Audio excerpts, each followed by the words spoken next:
Hello, kindred longevity lifestyle designers. This is Gavin here with Secrets of Longevity.com.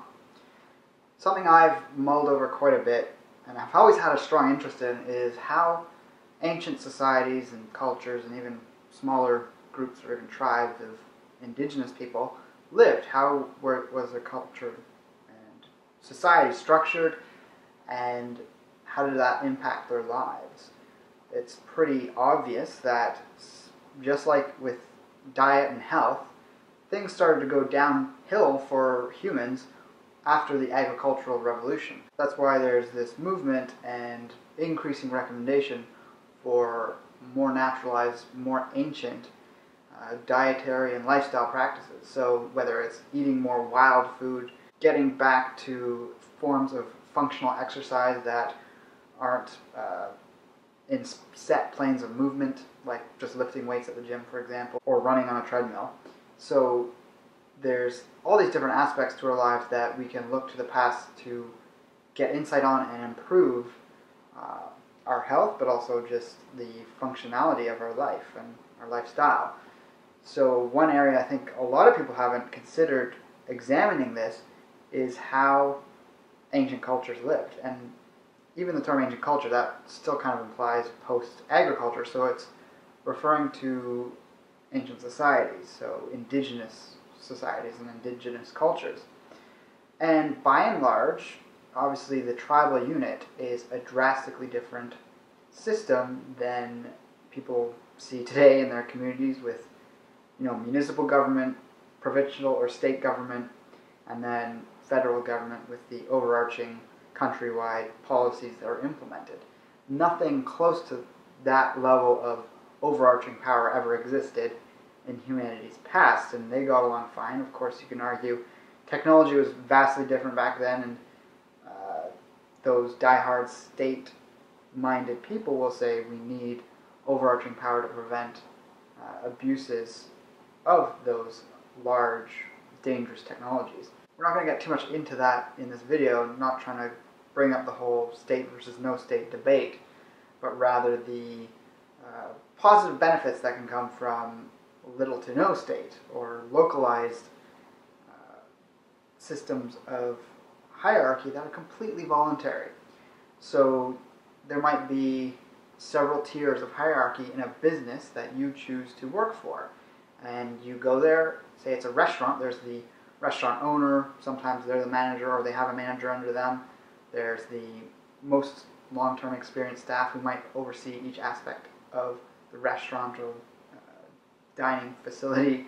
Then you have the sous chefs, then you have the dishwasher, and the people that do the most menial tasks, the bus boys and bus girls. And so that's a job. You volunteer to go into it. You recognize you're starting at the bottom of the ladder, so to speak, and you're going to get some benefits for what you bring to the table, but you can't expect to get what the people that own the business are getting. When it comes to something that's involuntary, however, such as provincial or federal government, provincial or state, because you can't simply just choose not to engage in it. You're living with it, and the borders of that jurisdiction are vastly further away from what you're capable of just deciding not to participate in. I'd even argue that municipal government is too large. People will think that's crazy if you believe strongly that there's a necessity for a state. But for the sake of argument, let's look at tribal cultures. Is they'd have these very small groups, definitely nowhere near the size of most medium towns to verging on cities where you'd see a municipal government. They could interact, ideally in a friendly way, with their neighboring tribes. The warring factions that we saw in many areas of the world in tribal cultures and still see to this day, in my opinion, aren't an effect of human nature. It's due to profound dysfunction that's existed for many, many generations in those areas in most regards. There's plenty of examples of tribal cultures that got along perfectly with their surrounding friends, and they'd often have intermarriages, which would mean their family as well. So they had strong incentive to work hand in hand and work cooperatively. They'd have various forms of trade.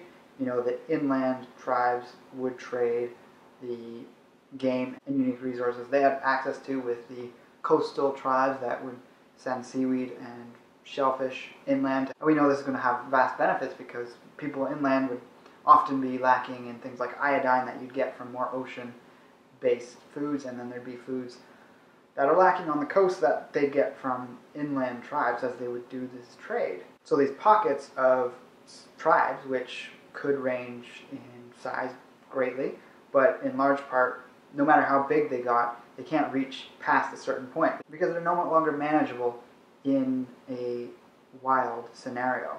So when you start to see the advent of agriculture, that's when tribes started to get bigger and bigger to the point where it would have to be called a city. You saw that in the Mayans and things like that. And then you start to see the rise of a priest class, and if you look to the area of the world where, the Middle East and Europe, you saw the rise of the priest class coming alongside with the banking class, and eventually gold and silver got integrated. And while these were excellent advancements for going a step beyond barter, it also then set up the problems associated with centralized banking, which we're seeing rising to a crescendo point today. I don't think I have to go into that too much, as many of you would be familiar with that. So there is definitely problems that occur at a certain point. I don't know the exact number or what factors are at play there, but as a culture or society becomes more agricultural, it starts to concentrate the population density so much that you have a moving away from being a wild indigenous culture to this agrarian society, which came with a lot of problems. And yes, we see tons of benefits that have come out of it, but there's been a lot of bad things. So what could be surmised as beneficial is returning to the best parts of our ancient past with our indigenous ancestors, and that's been advocated for the diet, the lifestyle, even relationships, and the way people interact socially to some extent. But I think it's also very feasible when you consider the political problems that have arose out of concentrated centralized power.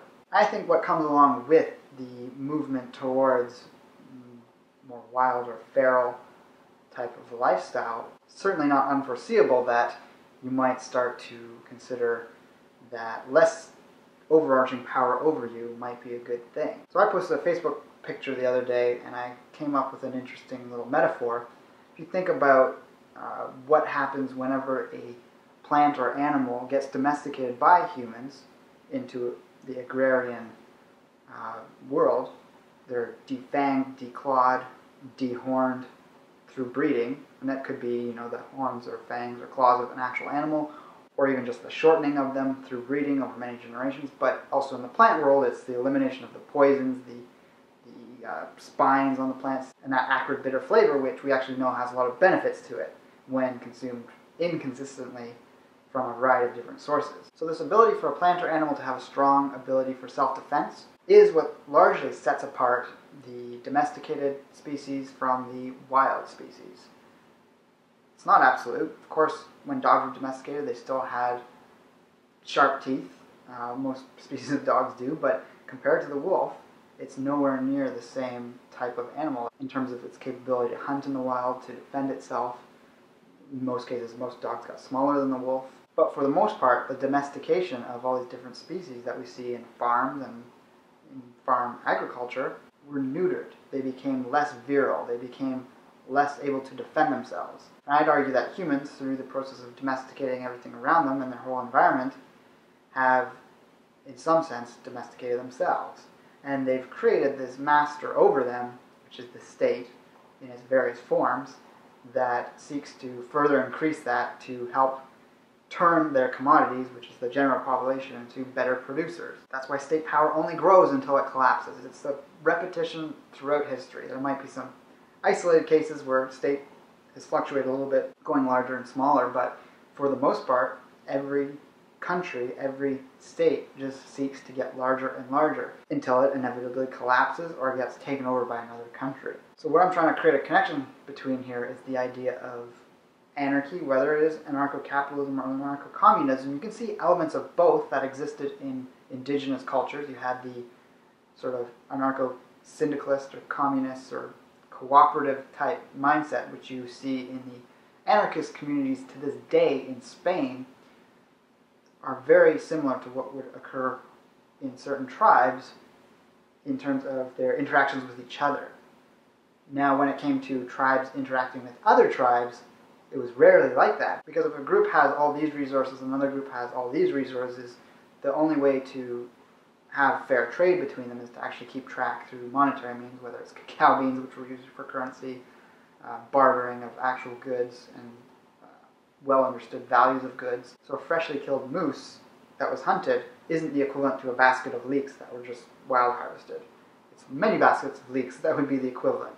So trade was set up, and over time, as societies advanced, they turned into exchanges with a monetary tracking device, which is money. And it was at first gold and silver for the most part. So I'm not trying to argue right or left here. I'm just saying that in indigenous cultures you had a lot more of this anarchic, voluntary society, whether it was a right or left-leaning society, the way it functioned in itself and with other tribes around it.